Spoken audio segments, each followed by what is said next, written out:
Good evening students, कैसे हैं आप लोग। आज हम शुरू करते हैं ज्योग्राफी से, चैप्टर नंबर 2 एंडोजेनेटिक मूवमेंट्स। वैसे आपको बताना चाहूँगा चैप्टर नंबर 1 भी है, बट हम चैप्टर नंबर 2 से शुरू करते हैं, है ना। चैप्टर नंबर 1 इसके बाद वाले सेशन में हम करेंगे। इसके पहले हमने ज्योग्राफी के लेसन्स किए हुए थे, हिस्ट्री के लेसन किए, 2 लेसन, चैप्टर नंबर 2 और चैप्टर नंबर 3। एंडोजेनेटिक मूवमेंट्स को हम देखते हैं, काफ़ी इंटरेस्टिंग है। वैसे बेसिकली एंडोजेनेटिक मूवमेंट्स होता क्या है? जो चीज़ें ज़मीन के नीचे मूवमेंट लेती है उसको हम कहते हैं एंडोजेनेटिक मूवमेंट्स, बराबर है। अब देखिए आपको यहाँ पे दिख रहा है जो ये एक 2 बिग ट्रेमोर्स, एक नेपाल का दिख रहा है यहाँ पे। ये जो नेपाल में एक अर्थक्वेक आया था, फाइन, 25 अप्रैल को इसकी ये खबर छपी है और काफ़ी सारा नुकसान हुआ था। इसमें पूरा मेंशन किया हुआ है रिक्टर स्केल कितना था, एपी सेंटर मेन जहाँ पर हुआ था ये लामजंग करके, fine, number of dead India, Tibet और बांग्लादेश, फाइन। तो देखिए इसके ऊपर कुछ क्वेश्चंस आपको दिए हुए हैं यहाँ पे। What cause the large scale casualty, what was the magnitude of the earthquake. तो देखिए आपके सामने इसके पूरे आंसर्स हैं, फाइन। जैसे कि पैसेज होता है अपने आप में, आपने इंग्लिश में किया हुआ है, उसी तरीके से यहाँ पे देखिए कुछ क्वेश्चंस आपको दिए हुए हैं, ये आपको करने होते हैं, right. So various natural events occur on the earth from time to time, flood, storm, snowfall, extreme rainfall, ये सारी चीज़ें होती रहती हैं। Similarly, because of the movement below the earth's surface, natural events like earthquake and volcanic eruptions occur।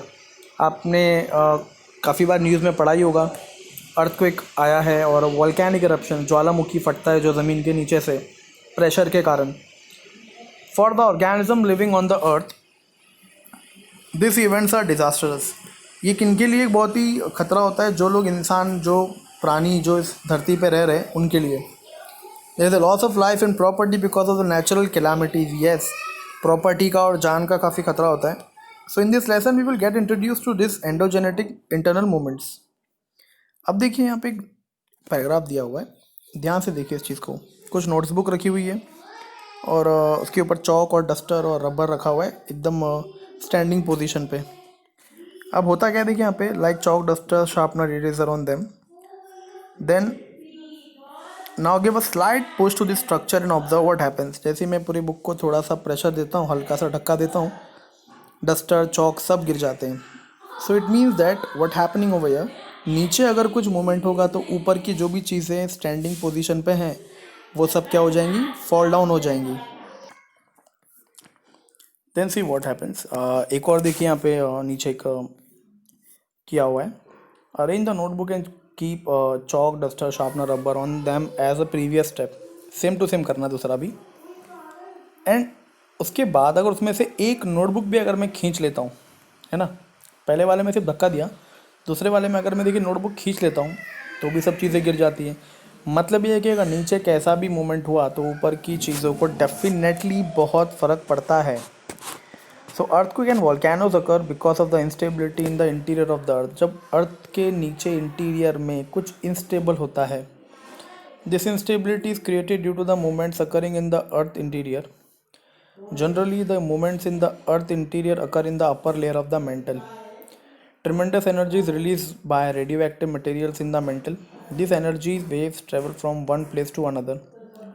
Due to such a flow of energy, instability is caused in the mantle।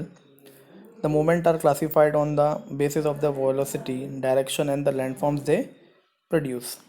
Right, देखिए आपको दिख रहा है यहाँ पे एक diagram किस तरीके से होता है वोल्केनो। ये क्लासिफिकेशन किया देखिए, velocity, slow movements, sudden movements. In the movements, ये जो कंटिन्यूस होता है ये माउंटेन कॉन्टिनेंट्स के फॉर्मेशन में होता है अगर बार बार हो रहा है तो, और अचानक से अगर हुआ तो ये अर्थक्वेक वोल्केनो होता है। डायरेक्शन कैसी भी हो सकती है इसकी, हॉरिजॉन्टल, अपवर्ड, डाउनवर्ड। लैंडफॉर्म में क्या बोला है देखिए, continent, building, continents, Plato, folding, faulting.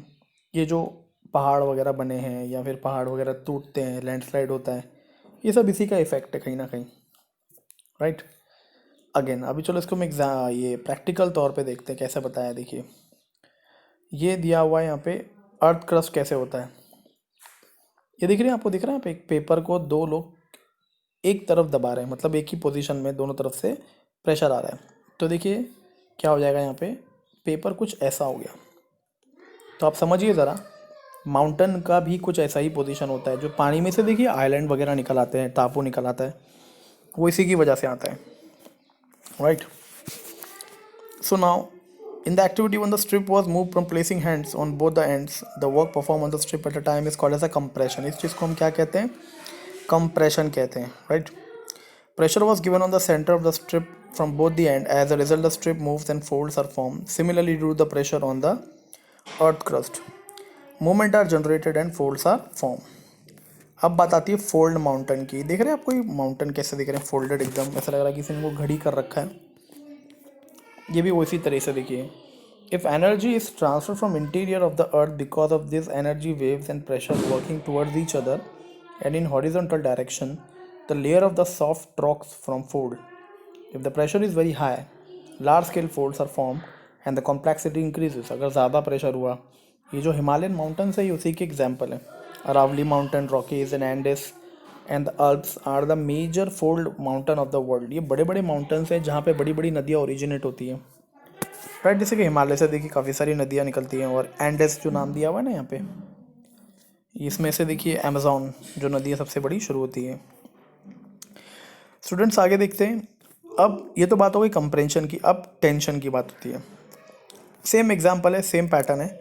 इस बार पेपर को दोनों लोग अलग अलग अपनी दिशा में खींच रहे हैं, तो होगा क्या? ये आपको दिख रहा है यहाँ पे, पेपर फटेगा. तो जब ये ऐसा कुछ होता है, फाइन, सो हम देखते हैं कि वहाँ से वो जगह गायब हो जाती है, एक बड़ा सा गड्ढा हो जाता है, right. Tension is created when both the ends of from each other. Similarly, tension is generated and faults are formed in the earth crust. Block mountains.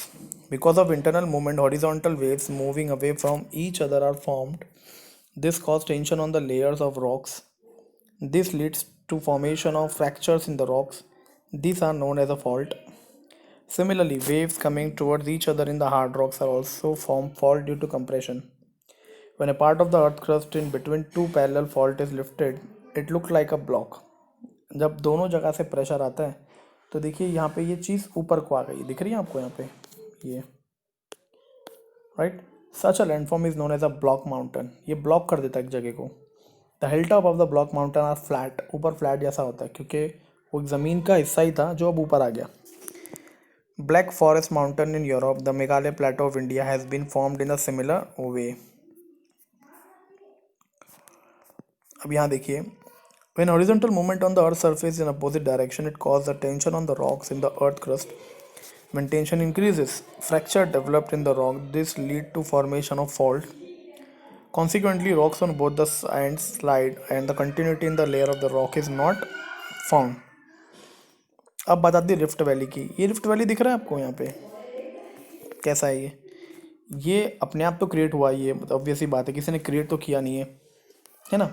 तो यहाँ पे देखिए, जब दोनों चीज़ें अलग अलग दिशाओं में अपनी तरफ चली गई तो ये गैप ऑटोमेटिक नीचे को आ गया, तो जिसकी वजह से ये रिफ्ट वैली बन जाती है. जैसे काफ़ी सारे नदियाँ बहती हैं यहाँ से पतली, फाइन, जो गैप एक फिल्ड हुआ है यहाँ पे इस तरीके से. सो नर्मदा नदी का जो एक रिफ्ट वैली हम देखते हैं, वैली ऑफ अफ्रीका में भी है, राइन रिवर वैली भी है यूरोप में. उसके बाद देखिए यहाँ पे दिया हुआ है कॉन्टिनेंट बिल्डिंग एप्रियोजेनिक मूवमेंट्स. ये क्या होते हैं? ये सी लेवल के ऊपर होता है, fine. Plateaus, originally continental portion of the crust subsides below the sea level. It forms a part of the sea belt. समंदर का हिस्सा जो होता है ये उसके लिए होता है, ये सडन बेल्ट, फाइन. कभी कभी होता है ना समुंदर किनारे एक अचानक से कोई गड्ढा होता है, कहीं पे कोई जगह ऊपर की तरफ होती है, सैंड ड्यून्स बन जाता है अपने आप में, ये वो चीज़ है. सडन मूवमेंट्स तो बेसिक अर्थक्वेक अचानक से आता है, कोई इसके लिए ज़्यादा मतलब ऐसा पता नहीं होता कि ये आएगा या नहीं आएगा, बट ये अचानक से आ जाता है. So in the beginning of the chapter we have discuss study the news item of the earthquake, है ना, कैसे ट्रैम्बलिंग होता है, पूरी चीज़ें हिलने लग जाती हैं. And you have been acquainted with the magnitude. उसमें मैग्नीट्यूड पता चलता है. ये जो देख रहे हैं आप मशीन सामने आपके, एक इंस्ट्रूमेंट है. ये इंस्ट्रूमेंट होता है, ये अर्थक्वेक को जज करने के लिए होता है कि अर्थक्वेक का लेवल क्या है, यहाँ पे अर्थक्वेक किस लेवल पे यहाँ पे आया है, राइट स्टूडेंट्स.